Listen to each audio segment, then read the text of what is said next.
प्रणाम गुरुदेव। मैं कुछ दिनों से आज्ञा चक्र पर ध्यान कर रही हूँ। पहले तो मेरी आज्ञा चक्र पर स्पंदन और जलन महसूस हुई, लेकिन अभी 1-2 दिनों से मुझे मेरी आंखों पर और फोरहेड पर काफ़ी भारीपन सा महसूस होता है।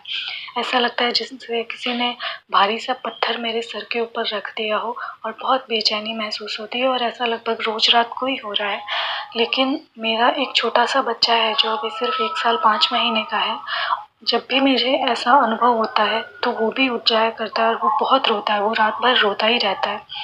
तो मुझे इसका कुछ भी समाधान समझ में नहीं आया। मैं आपके वीडियोस को बहुत पहले से ही फॉलो कर रही हूँ, लेकिन कभी भी पूरे हृदय से आपसे जुड़ नहीं पाई, क्योंकि मैं पहले से ही एक गुरु से जुड़ी हुई हूँ।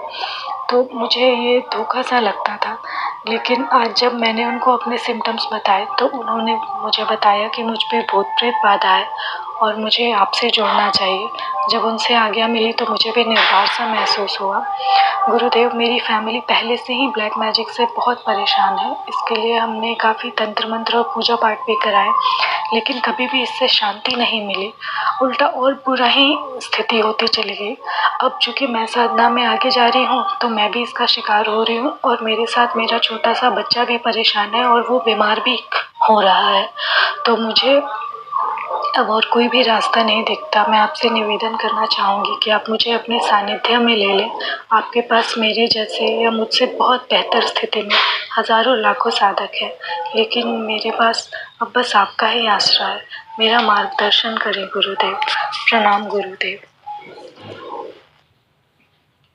प्रणाम आपको और प्रणाम आप सभी को। थर्ड आई पे ध्यान साधना कर रहे हैं और घर में पहले से ही ब्लैक मैजिक हो रखा है, बहुत परेशान है, तांत्रिक लोगों से बात भी कर रहे हैं और समस्याएं उलझती चली जा रही हैं और साधना करने की वजह से बच्चे के ऊपर भी जो है दिक्कत आ रही है और खुद के ऊपर भी भूत प्रेत का साया है, ऐसा गुरु ने बताया।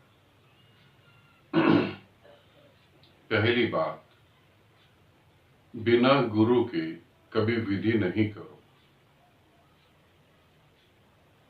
ये मार्ग ऐसा है, बिना गुरु की परमिशन के अगर तुम एक पांव भी रखते हो तो 100 में से 100% चांस है कि तुम्हारा पांव गलत पड़ेगा ही पड़ेगा और बहुत भारी नुकसान उठाना पड़ेगा तुमको भी और परिवार को भी। यदि गुरु कहता है कि हाँ ठीक है, मैं तुम्हारे साथ हूं और मैं तुम्हें ये पूरी विधि बताता हूं, इस विधि को ऐसे करो और तब तुम करो, कहीं दिक्कत हो तो फिर गुरु से पूछो कि मुझे ये दिक्कत हो रही है, मैं क्या करूं, तो वो वहां तुम्हें बताएगा। विधि रोक दो, नहीं रोको।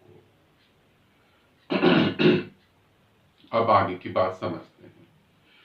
जब तुम विधि कर रही हो तो तुम्हारे ऊपर भी भूत प्रेत का साया है? तुम्हारे ऊपर कोई भूत प्रेत का साया नहीं है, उससे तुम अभी तक तो मुक्त हो।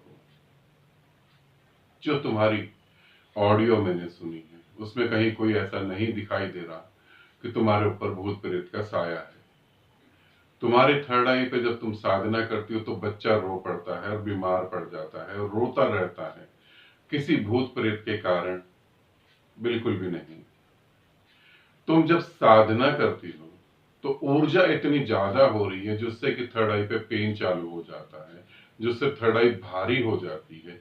तुम्हारा शरीर उस ऊर्जा को अभी संभाल नहीं पा रहा है या वो विधि थोड़ी सी गलत हो रही है। उतनी ऊर्जा को जो है ना संभालने के कारण जो है वो तुम्हारे से नहीं संभल पा रही, तो वो ऊर्जा जब फैल रही है तो तुम्हारे बच्चे पे भी उस ऊर्जा का असर है।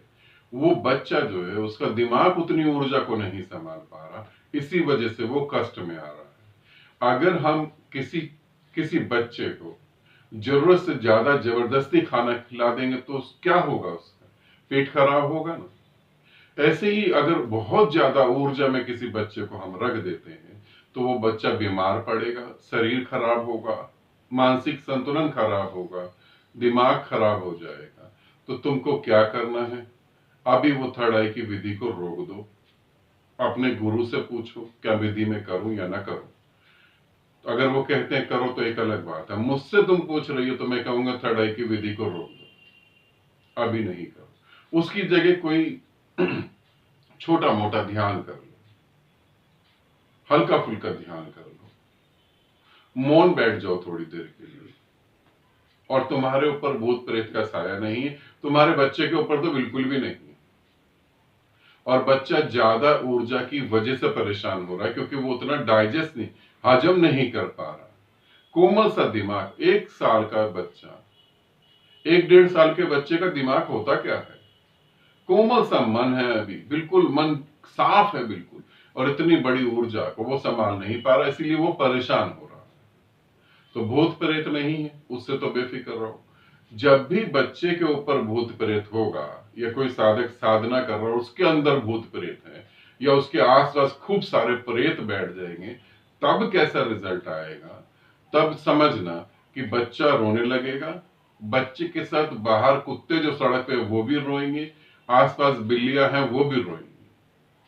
जब ये तीनों चीजें जो साधक के साथ इकट्ठी हो जाएंगी, वो तुरंत साधना को रोकेगा, वो फिर साधना आगे नहीं करेगा।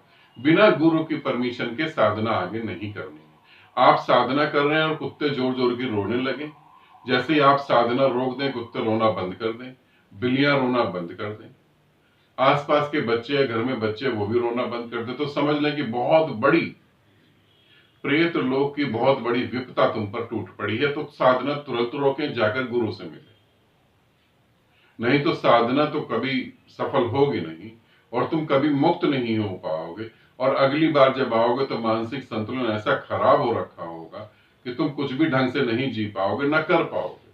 मुक्ति तो बहुत दूर पहुंच जाएगी। तो इतना बड़ा रिस्क नहीं ले। अभी प्रेजेंट में जो है, अभी वर्तमान काल में, जब तक थर्ड आई का ग्रुप चालू नहीं होता तब तक साधना को रोक देंगे, साधना नहीं करेंगे। ठीक है, बाकी थर्ड आई के ग्रुप में हम लोग बात करेंगे।